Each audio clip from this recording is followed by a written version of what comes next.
Hi, you're listening to Every Scar Tells a Story with Christina and Alejandra, the founders of Estes Beauty, the leading brand of luxury skincare for scars. When we started this brand, we were deeply moved by the stories people shared with us. Stories of vulnerability, resilience, healing, and strength. These stories changed us, and we know they have the power to help others too. We created this podcast to turn those stories into something bigger, into something healing. Thanks for being here. Hello, everyone, and welcome back to Every Scar Tells a Story. We are Christina and Alejandra, and we are so excited to have an incredible guest today. Her name is Lauren Yerkes. She spent over 16 years at Revolve. She is a breast cancer survivor, and she is the founder of Post Swim, a purpose-driven swimwear brand. Welcome, Lauren. We're so happy to have you here. Thank you for joining us. Thank you, guys. I'm so honored to be here and to chat with you both. So thank you. I really appreciate it. Well, Lauren, we're both big fans of Post Swim and just love seeing everything you're coming out with. So congratulations on that. And we can't talk about that yet. That's kind of like the big reveal for the end. But we did want to talk, obviously, about your scar because we're on Every Scar Tells a Story, and kind of right before the scar. So Christina said you were at Revolve. Like, were you there right before you got your diagnosis? Can you tell us a little bit about what your life was like pre-cancer, pre-surgery, before any of this kind of fell into your life and landed on you like a train, probably? I don't know. I might be putting words into your mouth, but tell us a little bit about you before and what your life was like at Revolve. Where were you living? What were you doing? What did life look like? Yeah. Yeah. No, before the big C, I guess I would say, life was pretty busy. It was really wonderful. And I was at the height of my career, I would say. Like you guys said, I was at Revolve prior to this. And I started as an intern in 2008 and got to really see the business grow. I was a part of their IPO in 2019 It's cool. and just built from there. When you start at an organization that's 50 people, you really become like a part of the family and a part of building a brand. And so I started as a buyer there and then just worked my way up. Um, I was the chief merchandising officer for them. And so I got to be really involved in building teams and product and overseeing a buying and merchandising team and a copywriting team. And then just work with the executives, work with the owners and the founders and, festivals and Revolve trips I didn't really go on, but it was a part of just like creating that experience. And so it was just a really amazing ride. And I loved every minute of it and was so busy all the time. My husband and I live in Seal Beach, California. So born and raised in Orange County and just never left and still here and just love it. Yeah. No reason to leave, right? No. We did thank you for all the work you did at Revolve, all the things that you bought, because we benefited from them. Both of us are good customers for all of Probably that. everyone listening has. So you were working, it's so funny. We hear this with so many people. You were just like grinding, working the fast life, having the time of your life, but working harder probably than ever. Where were you? What stage of your life were you when you found out you had breast cancer? Yeah. So it was 2022. Well, I should backtrack a little bit. It was December of 2021. Revolve we were still working from home. It was still COVID times. And so we were working remotely. I was always on Zoom calls and just busy, busy, busy. My husband and I were at the tail end of um, remodeling our home. So we had moved out for a few months. I noticed one morning I was getting in the shower after going to the gym. I felt it was probably the size of maybe a dime or a nickel, like this lump, and it was very close to my nipple. And I was like, this is weird. Like, I've never felt this before, but this is weird. I had just gone to the gynecologist 2 months prior. She had done a breast exam and everything was fine. And so I ran downstairs. I told my husband, I was like, can you feel this? Like this doesn't feel right. And he was like, let's call your doctor. And so I called and they got me in pretty quickly. It was either the same day or the next day. I can't remember. And at the time I was 37. So I get there and they're like, oh, okay, you have no family history. You're not 40 yet. There's nothing to worry about. Like, we'll do a mammogram just to be sure, which I'm thankful they did. And unfortunately, the mammogram didn't catch anything. And so they told me, the radiologist told me, come back when you're 40 or if anything changes. And I I'm just sorry. like, So you left like fine. You were like, nothing's wrong with me. It's yeah, fine. Everything's yeah, fine. yeah. Yeah. And I think back to that appointment and I tell people this now looking back, when you're not thinking about cancer, but you're like, oh, they said I'm fine. And they did a mammogram. I must be fine. It's like I didn't in that moment tell the radiologist, like, hey, can you feel this? Like, can you feel what I'm feeling? Because he never felt what I was feeling. And when I was leaving, he said to me, if it feels like the top of your knuckle, then that is a sign of breast cancer. And at the time I was like, okay, like feeling my knuckle, right? Like, I'm is doing right this now. what it feels like? Yeah. Yeah. Is this what it feels like? And from what I remember, I was like, it kind of feels hard, but I didn't like push him or anything because the mammogram is clear. So I went home and I was like, all right, I'm good. But every single day until my diagnosis, I would feel that in the shower because I was like, is this thing growing? Is it gone away? Like, let's just hope it's gone, right? Well, it was March 2022. It was the end of March 2022. And I woke up one morning, I had on a white t-shirt. And I looked down and I was like, wow, there's like yellow stains on my shirt. That's so weird. Did I eat something? Like, I didn't have any ice cream. Like, I didn't know what had happened. And I woke up and got in the shower and realized there was a discharge out of my nipple. So we go back to the OBGYN, and this was funny to me. They said to me, well, have you had any kids? And I'm like, no, like, I just saw you 4 months ago and you're my OBGYN. You would have delivered the baby. Like, no, I don't have any children. And so they sent me for an ultrasound. The ultrasound did not catch anything.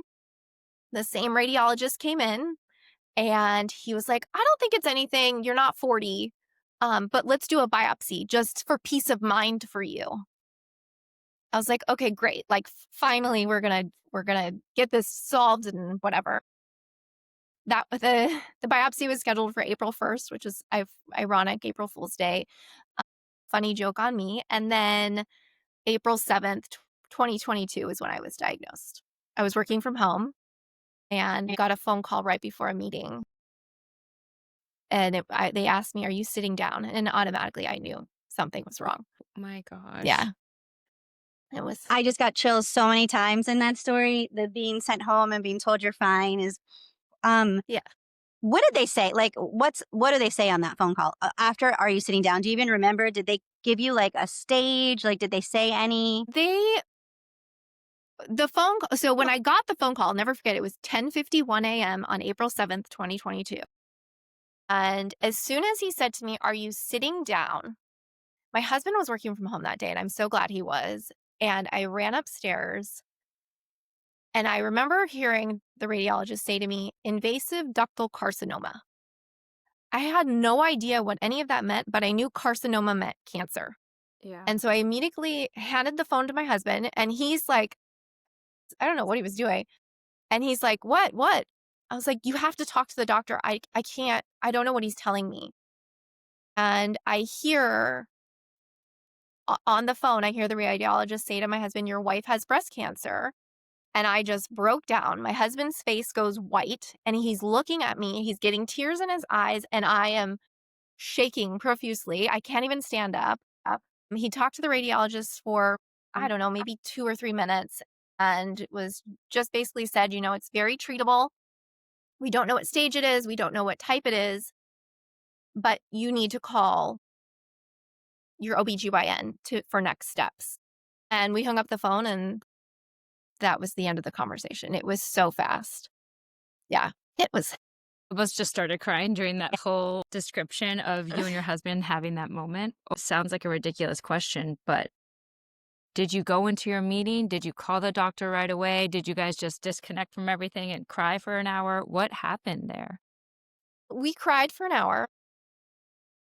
I realized that I had missed the meeting, and I Fair. messaged them, like, I don't know, it was 30 minutes later once I realized what time it was and could process what was happening. And I was like, "I'm so sorry, family emergency. I'm done for the day. Like, I just need to take the day off." And originally my husband and I we were like, "Let's just keep this, immediate family only." We didn't know what was going on. We didn't have answers at that point. We didn't know the stage. We didn't know the type. We didn't know what my treatment plan or surgeries. We knew nothing.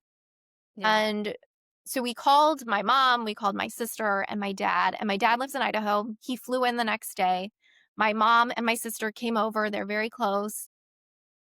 And we just sat there and cried. And then we realized, well, we don't know what to do next. Like, no Yeah. one tells you what to do. So we called the OBGYN and they go, "Oh, we didn't know you got diagnosed." "Okay, Oh you my need to see a gosh. surgeon." I was like, "Oh, what do you mean you don't know?" And they're like, "Yeah, you're supposed to go see a breast surgeon now." And I was like, "Oh, okay. Like, what else do I Yeah. do?" And so that point, we started to like outreach to friends and family and just be like, "Can you help us? We don't know who to talk to. We don't know what to do." And then it just started spiraling, and we just were looking for anybody to point us in the right direction because we had no idea what to do. It shocks you, and you don't know what you're supposed to do in those situations. Yeah, I would imagine that it feels almost paralyzing and you just want someone to like guide you through the Hmm. steps and Yeah. from many Yeah. stories that we've heard, it really sounds like you kind of have to do that yourself. You have to reach out to the people that you know and do the research yourself. So you Yeah. reached out to friends and family. I assume eventually you found out what to do. Did you meet with multiple surgeons? You were first told that you just had to have surgery. That was it, right? Yeah. I assumed I had to have surgery at that point. Okay.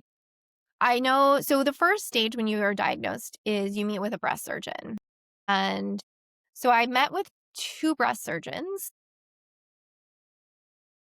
One who I ended up going with was amazing and sat with us for almost 2 hours explaining the type of cancer I had, what my treatment would look like, what my surgery options were, and just answered any questions. And then at that point, my husband would bring in an iPad and he would write all his notes because we had to tell all the family what was going on. Mhm. And the surgeon just kind of laid out what things would look like, what my options were, what my prognosis was gonna be like from a long-term perspective. Because at that point, all I could think was I'm gonna be gone by the holidays. Like, I didn't know what to expect. You don't know with anything. So she told me that I had stage 2B, triple negative breast cancer. And triple negative is a subtype that doesn't feed off any hormones. It doesn't feed off of estrogen, nothing. And so it's like, well, what does it feed off of? Typically the environment is what it feeds off of. So was it something I ate? Who knows? But one of the things that she told me, which no one ever really talks about or your general practitioners don't talk about, she asked me towards the very end of my appointment. She said to me, "Are you of Ashkenazi Jewish descent?" And I was like, I don't know what that I have no idea. I was raised Jewish. I literally tell everybody I'm a 2-time-a-year Jew. Like, I don't do I'm just not. It hasn't been part of me. And so I texted my mom, who was actually sitting in the waiting room because she came with us. And she replied right away and said, "Yes, we are of Ashkenazi Jewish descent." And the surgeon told me, "Okay, you have a 1 in 40 chance as an Ashkenazi Jew of carrying a genetic mutation that puts you at an 80% risk of breast cancer and a over 30% risk of ovarian cancer, amongst other cancers." So they do a blood draw, and 3 weeks later, it was confirmed that I carry BRCA2, which, if everybody knows, is what I think Angelina had, one or two, I can't remember. And that became my why as to how I got this and how, it was just gave me a peace of mind to know, like, okay, there was nothing I did wrong. And this is why I got this. Yeah. Oh, So many thoughts though. Like, why don't they just test those things in us and Right? let us know up front? Like, you would have been so much pushier with the doctor if you already knew you were genetically predisposed. Like so many. Yes. Yes. Yeah. It drives me nuts, and I'm always talking about genetic testing and encouraging people, because there's over like 50 mutations that increases your risk for cancer. And so you should know, you should be proactive about your health and have that knowledge. Yeah. Yeah, Ugh. especially when you hear a story like yours. You mentioned that when you were meeting with the surgeon, they laid out a number of different surgery options. What Mhm. were those like? And as you were weighing your options, did scars come into play at any point? Did the surgeon bring up where the scars would be? And did you think about that when you were making your decision? Yeah. So, when we had that first meeting with her, she had explained to me that because of the placement of my tumor, it was really close to my nipple. She was telling me that you have an option to do a lumpectomy, where they just remove the area around and on the tumor and part of that breast tissue. However, she had told me, because at that point we didn't know if I was BRCA positive, but she told me that if you are BRCA positive, it would be wise of you. She didn't tell me what to do. It was my choice. It would be my suggestion to have a full double mastectomy, because your chances of reoccurrence are higher. So at that point, and even walking into that appointment, I think when you're diagnosed, you're just like, take them off. Like, I don't want them. Like, I get rid of them. I want to do everything I can to get this solved, right? And she had told me at that point, like, you don't have to make a decision today. Like, you have to go through treatment, and then we'll decide. You can literally call me the morning up and decide what you want to do. And when she explained to me whether it was a lumpectomy, a single mastectomy, or a double mastectomy, she explained to me where scars could potentially be, because the placement of a tumor will depend on where the scars are. So for me, she was pretty certain it was just going to be under the breast. Mhm. But other women, she was explaining to me, if their tumor is further back, then they might have to go through the back under their shoulder blade. So for me, I wasn't so worried about where the scars were. I was so focused on get the cancer out, and I will address the scars when they come type of, that was my, like, get me on the meds and let's go. Can I ask, what route did you choose? I did a double mastectomy with reconstructive surgery. So I had a nipple sparing double mastectomy. They weren't sure if they could keep my nipples, but which I almost lost one, which is another thing.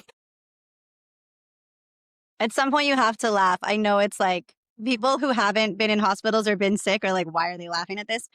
Christina and I understand, so don't worry. Yeah. Yeah. You just get to a point where you're like, this is my life. Like, how did this happen to me? Yeah. It feels real while it's happening, but even when you look back on it, sometimes I think even the more time that goes by and you feel a little distance since either a diagnosis or a health incident, and then you think about it and you're like, I went through all of that. That's crazy. That happened Exactly. to me. Yeah. Yeah. You mentioned that you had treatment before surgeries, so you had to go through treatment. How long was that, and what did that involve? So with triple negative, the only option is chemotherapy and immunotherapy. So I was scheduled for 16 rounds of chemotherapy, 4 different medications, and then 1 year of immunotherapy. And I tell everybody the first like 10 rounds of treatment were manageable. You have no you have no taste buds. You've lost your hair. You've lost control. Your weight is all over the place. And so after treatment 10, I still had another 6 to go, and things got really challenging. I don't know how to nicely say this, but started throwing up 5, 7 times a day from treatment. Gosh, Lauren. And at that point, all I could keep down was broth and graham crackers. And so the assumption is that it's chemo side effects because that is what one of the side effects is nausea. After treatment 14, I was down 35 pounds and I'm 5'8", and that's like a 105-pound girl at 38 years old at that point is not healthy. And so I remember one day I was at my mom's house and was really struggling, was so sick and crying hysterically. I couldn't control myself. And she called one of our family friends who's a therapist and just kind of like walked me off this spiral. And I looked at my mom and I was like, I can't do this anymore. Like I have 2 treatments left. I want to be done. I want to know that this worked, but I can't physically take anymore, right? And so she helped me write a note that I was going to read to my oncologist because I was going to see him the next day for treatment 15. Mm-hmm. And my husband and I are in the room and I'm like, okay, I'm going to read my note to him. And I just started breaking down, crying. And all I could do was hand him the note and I'm watching him read it. And he's looking at me and he's reading the note and he's like, I think we have to stop. And that was the best feeling in the world because it was like, I couldn't do the last 2 rounds. I also had another 7 months of immunotherapy. And he says to me, we can't feel the tumor anymore. Like we haven't been able to measure it for months. And I think it's done its job. We won't know until you get into surgery and then we can evaluate. We can finish your immunotherapy, but we need to get you healthy before surgery. And so that was about 6 weeks before my surgery.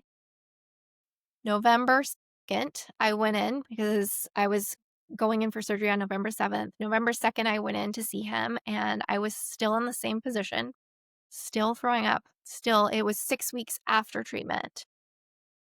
And he's like, you need to be on a feeding tube. You are not going to heal after your surgery. And My gosh. you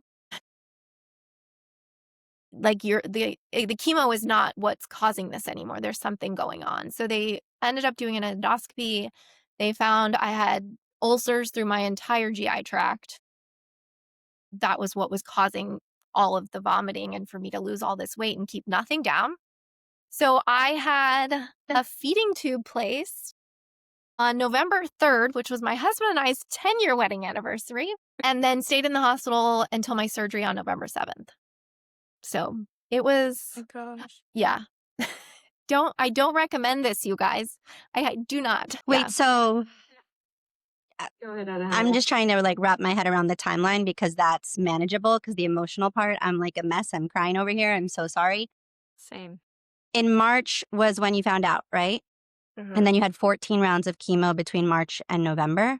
How did they, was it like one every 2 weeks? Is that how they spread it out? Or how is that? So it was April. Okay. So I was diagnosed April 7th. There's another story I have to tell you. So I was diagnosed April 7th. They started treatment May 9th because I had to get a port placed for treatment and infusions. And the first 2 medications, one of them is called Red Devil, and it's literally the harshest chemo. These 4 meds are what they use to treat triple negative. So the first 2 meds were administered every other week, and then immunotherapy was every 3 weeks. So it was constant shuffling. There's no break. There's no break. And then after those 4 rounds of medication, they move you to weekly for the last 12 rounds. So while I was going for weekly infusions, on top of that, because I had lost so much weight and wasn't eating, I really had a hard time drinking water, like everything. I was also at the infusion center 3 to 4 times a week getting hydration because I wasn't able to fuel myself anyway. So it was sometimes between my diagnosis and the end of 2022, my husband and I had counted, I had 222 doctor's visits or hospital or ER visits in, I think it was like 250 days. Like that's how So almost often every I was week. there. Yeah. Wow. I want Yeah. to ask the question that I feel like most people are probably thinking right now is why did you have those ulcers? Do you know? It could be stress. It most likely was from the chemo or the immunotherapy. Yeah. Immunotherapy or chemo. It really breaks down your digestive system. And I have a sensitive digestive system as it is. And I think Mhm. the meds just broke it down even further. It just, yeah. You went into surgery, mastectomy, double mastectomy, covered in ulcers, not being able to eat or drink anything on your own, basically having liquids and a Mhm. feeding tube. How do you even heal from something like that? My mind is just blown. Like, how can your body even have the surgery? How does your skin and tissues even recover when you can't even feed yourself? I mean, Mhm. just like, do you remember like going into surgery, being put to sleep? Do you remember any of those moments right before? I remember the morning of because I was still in the hospital and my oncologist, who I am so grateful for, my family. We are just, he's wonderful. You could give him a shout out if you want. Dr. Vandermullen in Keck of Newport. It was my mom had stayed. My husband had to come home. He was with me every day. So my mom had stayed with me the night before my surgery. It was either the night before or the night after. I can't remember. Maybe both. But I just remember the morning. Oh no, my husband was there. It was like 5 o'clock in the morning. He left the house, got there. My surgery was at 6 or 7 in the morning. And we're sitting there and just, you know, getting ready for surgery. And Yeah. in walks my oncologist. And he's like, I just wanted to see how you're doing. How's the feeding tube? Are you ready for surgery? It's going to go great. I have faith that, everything's okay. And that man, if he tells me I'm okay, then I know I'm going to be okay. And so Mm. I walked in or wheeled into surgery and just knew I'm going to wake up and I'm going to be okay. Whatever comes of this, it will be okay. So I I'm gonna didn't, cry. I wasn't ever nervous about having the mastectomy. For me, Mhm. it was, I'm going to control as much of this as I can because you lose all the control. And so if it was going to give me another year, give me another anything at life, then it was what it was going to be. So it was a double mastectomy with expanders that they placed. How I healed, I have no idea. I don't have any idea how I was able to get through it, but the feeding tube helped significantly. Mhm. How, Mm. do you know how long the surgery took or how long you were out for? I think it was a 3.5 hour surgery. It was about an hour and a half. Yeah, an hour and a half for the surgeon to remove all the breast tissue, and then the plastic surgeon came in and put the expanders in. Mhm. It was, yeah, not it went beautifully. Happy to hear that. Yeah, I mean, thank God Yeah. something is going well here. Something went well. Yeah. And then you get out, and usually I feel like they bring you to a little room that you wait in until you're like semi stable, and then they take you to another recovery room. Is that? Well, because I was already in the hospital from the feeding tube, they didn't like I woke up, but I woke up in my room In your because own they room. actually had me stay the night that night. Typically after a double mastectomy, they release you to go home, which is wild. But for my case, because I was in the hospital already and in recovery and still trying to learn how to use this feeding tube, Mhm. they had kept me overnight. So I went home the next day. Uh, but one thing I did want to tell you, which is really cool. I'm a big like angel number person, numbers, Mhm. signs, and stuff like that. So I was diagnosed April 7th. I had my surgery November 7th. And between the time period was 7 months. So 777 became my like lucky number, Mhm. and just a way to like remind me Me? that everything was okay. And then November 11th, so 1111 was also a second angel number, which was the date I was told that I had a complete response to treatment. So Love it's that. just cool That's so stuff like that amazing. happens. And yeah. 7 is really meaningful too. I've looked it up before. It has a lot of significance. That's really Yeah. beautiful. Isn't it like a heavenly number or something? I have to Yes. find out. Yes. It has a lot of significance. That's amazing. Yeah. Yeah. Happy you mentioned that because I feel like when you're going through something this difficult, it's those little things like the little signs or the little memories or whatever it is that can keep you, like any little bit of energy that it can spark in you. It goes so far. So I think that's a really good reminder to all of us as we're going through hard times. Like, look for the little things. The Yeah. big things are too overwhelming. Those little things really keep you going. That's amazing. Yeah. Can I ask, when you came out of surgery, so you still had the feeding tube? You said you had to learn how to use it. Did you go home with the feeding tube? I did. I had it so after surgery, I went home the day after. The morning after that, I actually woke up and developed nipple necrosis. So I lost all blood supply to the left side of my chest. When you almost lost. Is this the one you Yeah. almost lost? Oh, I'm glad we got So- back to that. I was like, I was going to ask because everyone's going to want to know that story. Like, was it lost on the operating table? Like, where was it all? It almost. No. So it basically lost all blood supply. So my surgeon sent me for hyperbaric treatment for 30 days, which What is that? I don't know what that is. So it's a chamber and you breathe the purest form of oxygen. And oxygen is really good for your blood and keeping everything moving. So I started that November 9th and did that for 30 days straight. It's 2 hours. You feel like you're going, the pressure you get when you're flying in your ears? So it's the same pressure you get in your ears because they take you, quote unquote, take you underwater.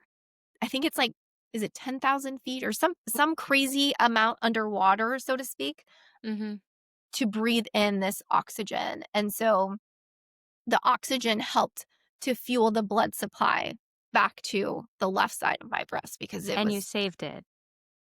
Yeah. That's amazing. I have to Yeah. say, when you were saying that the treatment is just breathing in the purest form of oxygen, it sounded so lovely and like a lovely experience. But now that I know that you're basically 30,000 feet under, it sounds so painful. You're doing this. Did you have a feeding tube while you're breathing this oxygen as well? Yeah, so you're breathing it. You're in this chamber, and the chamber that I was in, it was like a long tube, and you just lay inside of it. They push you Okay. into it, and then they lock it so that all the air stays in. And then they turn a dial on the outside, and they take you under pressure, basically. You're you're in a glass tube. And so for me, I was laying down and I just watched movies every time. At first I was terrified of it because it was like, what is this chamber? But then I got used to it and, I watched a movie, watched a show for 2 hours and it was okay. It was It's fine. amazing what we can get used to. Thank God Yeah. you don't have claustrophobia. One. Number two, it sounds like science fiction, like the chamber that they put you in. I didn't even know it existed. So after this, I'm going to go down a whole rabbit hole looking this up because it's incredible. And I'm so glad you were able to save your nipple. And it probably helped all your healing, honestly, to have that increased blood did. flow probably helped with everything. Yeah, I really believe it helped with the feeding tube. I had the feeding tube for 3 months and I used it for 6 weeks. It was right before Christmas. And I remember one day I was just sitting on the couch and, you have to feed yourself Can you tell through us? this tube. Yeah, can you tell us how to use it? Yeah. And then, how does it work? So it's in your stomach. It's so it was, I don't know, 2 inches above my belly button, which is where your stomach is. And it's this clear tube that mine hung like a foot. It was so awkward because you can't wear jeans, it just hangs there, right? And it would pull on your skin because it's through your body. And so you are given, it's like a protein shake, but it has no flavor. It's just very bland. You would never want to drink this protein shake. It only goes through the tube. And so you have a little syringe and I was supposed to give myself 5 protein shakes a day when I was really actively using it. And then I would give myself water through the feeding tube as well, because especially in the early days of having it, I still was trying to combat all the vomiting and stuff. Towards the end of using it, like after week 5 or 6, I was supplementing the protein shake with, very bland foods like potatoes and Mm. yogurt, and just like very easy to consume. You could eat them naturally. I could eat them naturally, but the protein shake itself was going through the tube. And then they don't let you remove the tube after 3 months because they need your stomach lining to heal. So you keep it in there for a specific period of time. And if you're not using it anymore, then they can remove it. So there was about 6 or 7 weeks where I never used it. It just hung out It on just my lived body. with you. Yeah. Wait, how freeing was it when they finally took that tube out? Oh my gosh, it was the best feeling ever to get that thing out. I hated that thing. Hated it. Yeah. I have diabetes and I have an insulin pump. It's not the same at all, but the tube and the thing gets stuck on like door handles and like Yeah. just your body size is different because I can't even imagine how free you felt finally getting that taken off. It was, especially like going to the bathroom, because like I said, this thing was a foot long. So every time I went to the bathroom, I had to like pull it up to make sure I didn't go to the bathroom. It's on just like in it. the way. Can I ask a question? Because I had tubes also, not nearly as long as you. And I was terrified. I like wanted them out as quickly as possible, but I was so scared of, I don't know why. Like this probably goes back to like my fear of all the scars and everything when I had my surgery, but like I was so scared of them pulling them out and that like I was just gonna like burst open. Did you have that feeling or were you just like, get it out? I don't care. So I had the drains from the double mastectomy too, Mhm. like the first 2 weeks or something. So I had this feeding tube and these drains. And when they pulled the drains out from the double mastectomy, I didn't feel anything because all the nerve tissue was damaged. But I actually was asleep when they pulled out the feeding tube. So I didn't feel anything. But what woke me when I woke up, I had a huge bandage on my stomach. But then when I got the bandage off, I had a hole. Like it looked like a second belly button in my stomach. They didn't close it. So that was what really made me self-conscious with my scars. Like, If you're listening to this podcast, you may have a scar of your own or know somebody struggling with theirs. At Estes Beauty, we believe that every scar tells a story and that your healing deserves the very best care. That's why we created the first luxury skincare brand designed specifically for scars. Our 3-step ritual, the morning massage cleanser, daily dose serum, and sleep salve overnight mask brightens, softens, and soothes scars while turning recovery into an act of self-care. Your scars don't have to look or feel uncomfortable anymore. Try our products at estesbeauty.com. That's ESTAS beauty.com. As we like to say, real healing leads to real results. Keeping track as you were talking, so you have your port scar, you have your Mhm. mastectomy scars. I don't know how many that is. Is it just 2? because they went through, when they put the implants in, they went through the same scar from the double mastectomy. So that's 3, and then you have your feeding tube scar. And a hysterectomy. You had a hysterectomy? I did. Because of the BRCA gene, I had a hysterectomy about 6 months after my reconstructive surgery. Was that a choice? Yes. I was advised when I found out that I carried BRCA2, that I should have a hysterectomy before I turned 45. Oh, I was diagnosed 37. I had a hysterectomy at 39. And that was my mindset. One, my husband and I, we never wanted children. When I got Mhm. sick, it kind of solidified, like, we're not going to have kids. Like, we're fine Yeah. with that. We are totally happy. And then my mentality was, breast cancer got me before 40. I wasn't going to wait till I turned 45 to see if Mhm. ovarian cancer was going to get me. And so there's no age to any of this. And with Yeah. rates increasing and getting younger and younger, I just did it before I turned 40. I was already in menopause from chemo. Um, so there was, for me, it was an easy decision to just finish everything up and have a full hysterectomy. Yeah, that makes sense. Going into that surgery, I can only imagine the different in mindset where it's something that you're choosing to do, actually probably happy that you're making this choice and it wasn't all dropped on you Yeah. as a surprise. Yeah. I felt like I had control of something, Mhm. in the entire process. I finally had control of something, and that Yeah. was what I could control. So, yeah. Okay, so I would like to ask about that moment that you are at home after your double mastectomy, and usually they send you home pretty quickly. It sounds like you went home like 24 hours, 36 hours later, and you're bandaged up. Like, when was the first time that you looked at any of your wounds? Like, they're not scars yet. Maybe you have stitches. I don't know how, but when was the first time? Do you remember that moment? Where were you? What did you think? The first time saw anything was actually because I was so bandaged up. The only thing I saw was they put like medical tape over the scars. So I couldn't see anything from home. It wasn't until I went to the surgeon and they removed the drains and everything, and then they peeled the bandages off. That was the first time I saw my scars. And I kind of looked at them and was like, okay, they're not as bad as I thought they would be, I guess.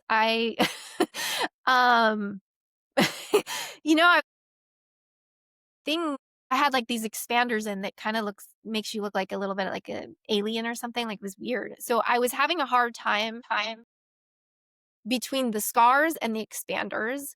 But I remember looking at them and kind of thinking like, all right, well, I think in my head I envisioned that they would be worse than they were, if that makes sense. Like Yeah. they were actually like they've healed really well. And I get people like if I show my scars on video, people are always like, wow, your scars look amazing. Like, so didn't I wasn't as shocked by them as I thought I would be. I wonder if the oxygen helped with that, honestly. Totally. I think it had to. I also think that you had been through so much and were in so much pain for so long that just feeling better at all, like, Hmm. you're like, okay, give me all the scars. Like, I'm not throwing up 7 times a day. Like, Yeah. it's fine. Oh, man. It sounds like those scars actually were pretty easy to look at and to as a new part of you. The one that you said really got you thinking about scars was the feeding tube. Yeah. Can you tell us why? Is it because it was a hole or what made you think differently? It so felt like it was the one thing I couldn't hide in terms so after treatment and surgeries, my husband and I, we went to Hawaii. We were going to celebrate finishing everything, and I was so excited, like put on a bathing suit again and go like just relax. And I usually wear a two-piece. I don't typically wear a one-piece. I'm tall, and so it just doesn't fit me right. And so I was trying to put on a two-piece, and I felt like the only thing I could look at was that second belly button scar. Mhm. And it made me really self-conscious. And I was like, okay, I know, you know, you try so hard to think about people not judging or questioning, like, what happened to her? Why does she have that? What did she go through? But they do. And, we went to Hawaii and was trying to wear a two-piece.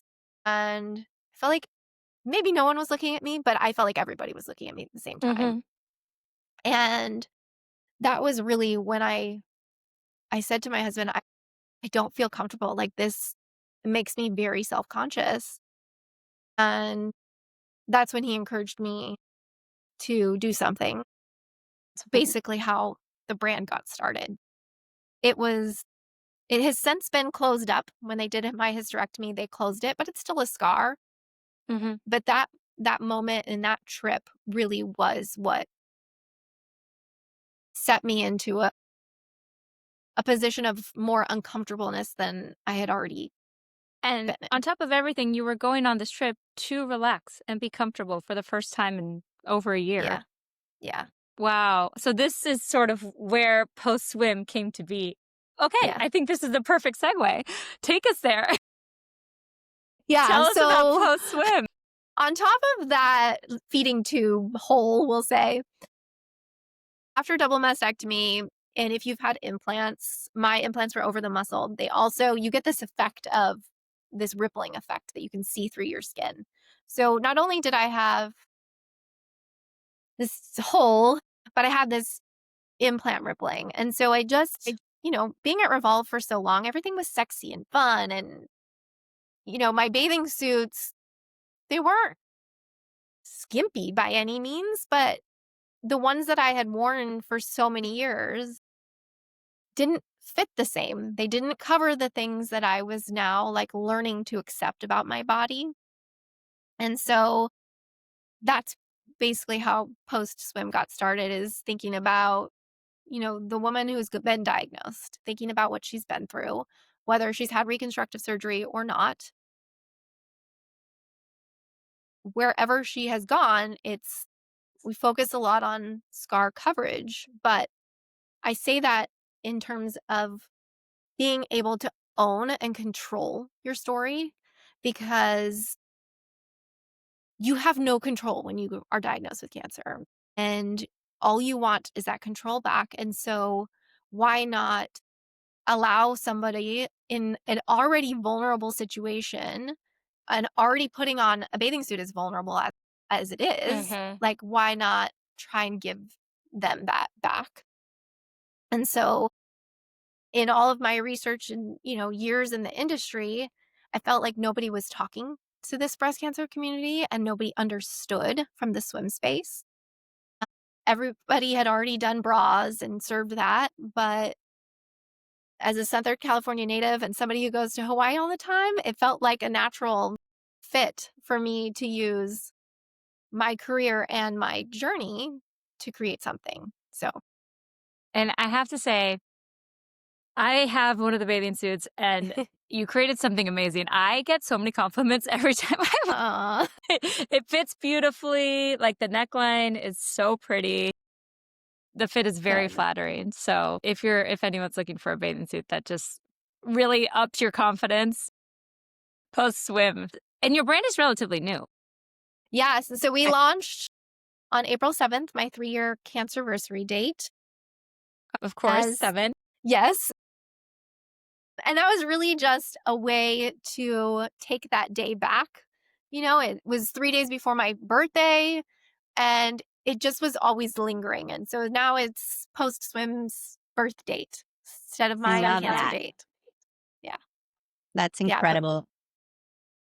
Congratulations. Thank Also, the you. way I you know. described it, of like kind of owning your story and getting to share it however you want, when you want, that really resonated with me. I love that. Thank you.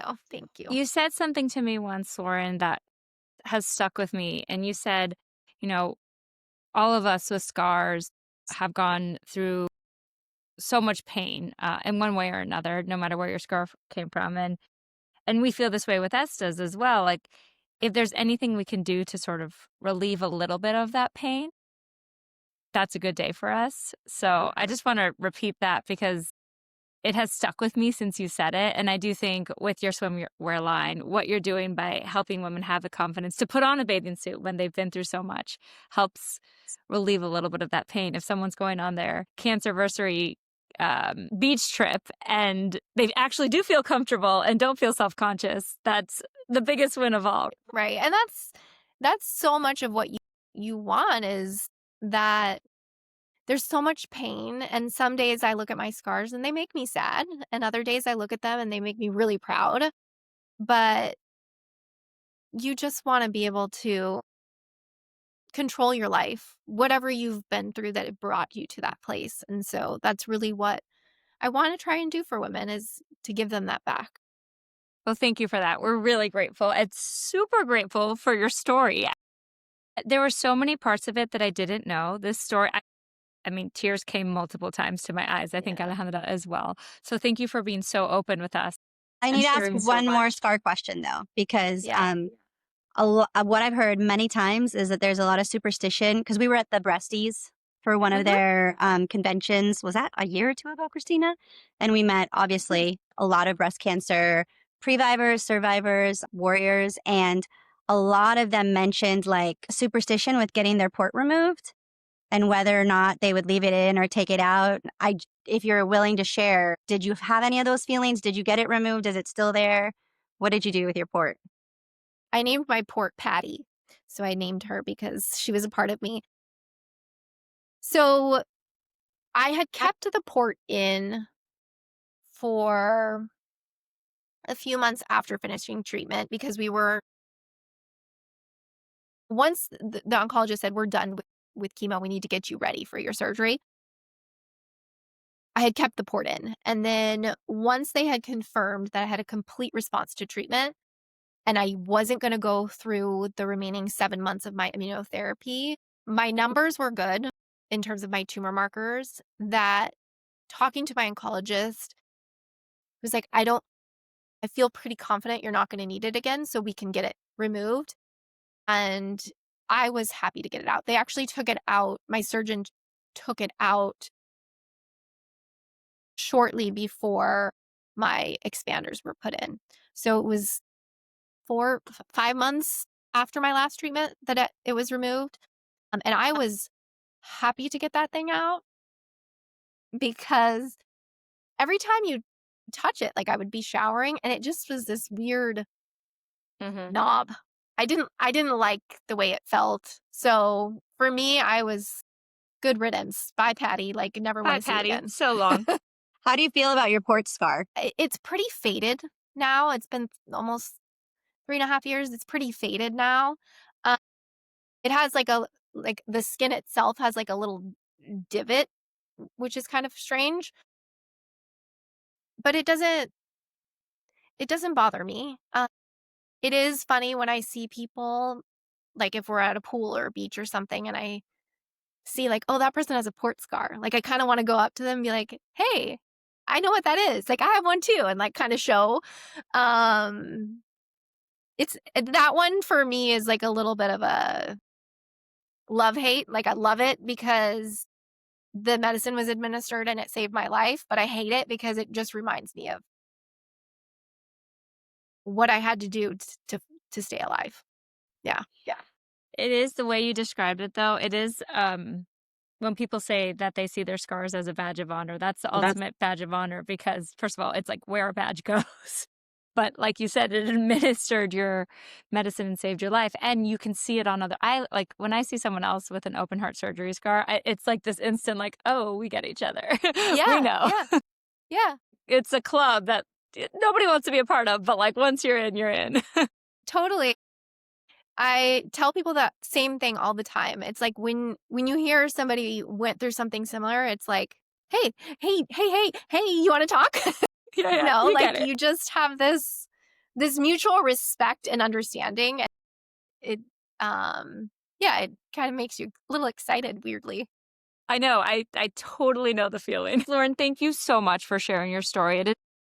I can't even tell you how moving it was. I cried numerous times. I think I saw tears in Alejandro's eyes as well. Thank you for being so open and honest with us. You have created something so special for women going through something similar, that the fact that you're able to make something so beautiful out of something so difficult is just beyond inspiring for everyone listening. So thank you for that.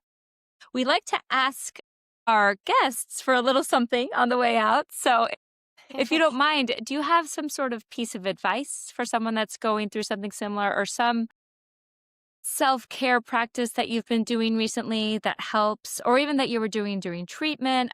Anything that our listeners can try out for themselves if they're going through a similar journey or know a loved one or friend that is?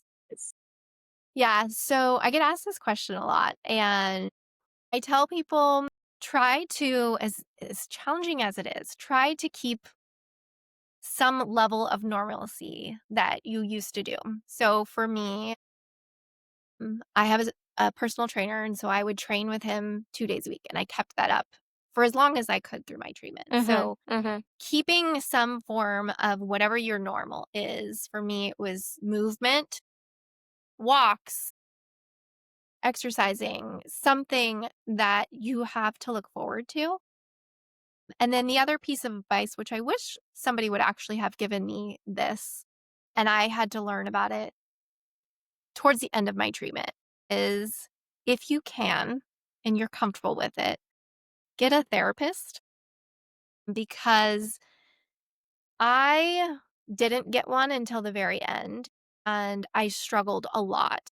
Was depressed and sad and just lost so much of my, who I was, my identity, that it wasn't towards the end until the end of treatment that I got a therapist to help me just with tools Mhm. to combat the anxiety I had about going to an appointment, or, the things that you spiral in your head that Yeah. aren't really reality. And so, whether you have one or you don't, and even if you only use them for a few months, I highly recommend, because it will just help your mindset. And so much of this, it has to do with your mind and how you're going to move through each part of the journey. And so, those are my two pieces of advice that I tell people now.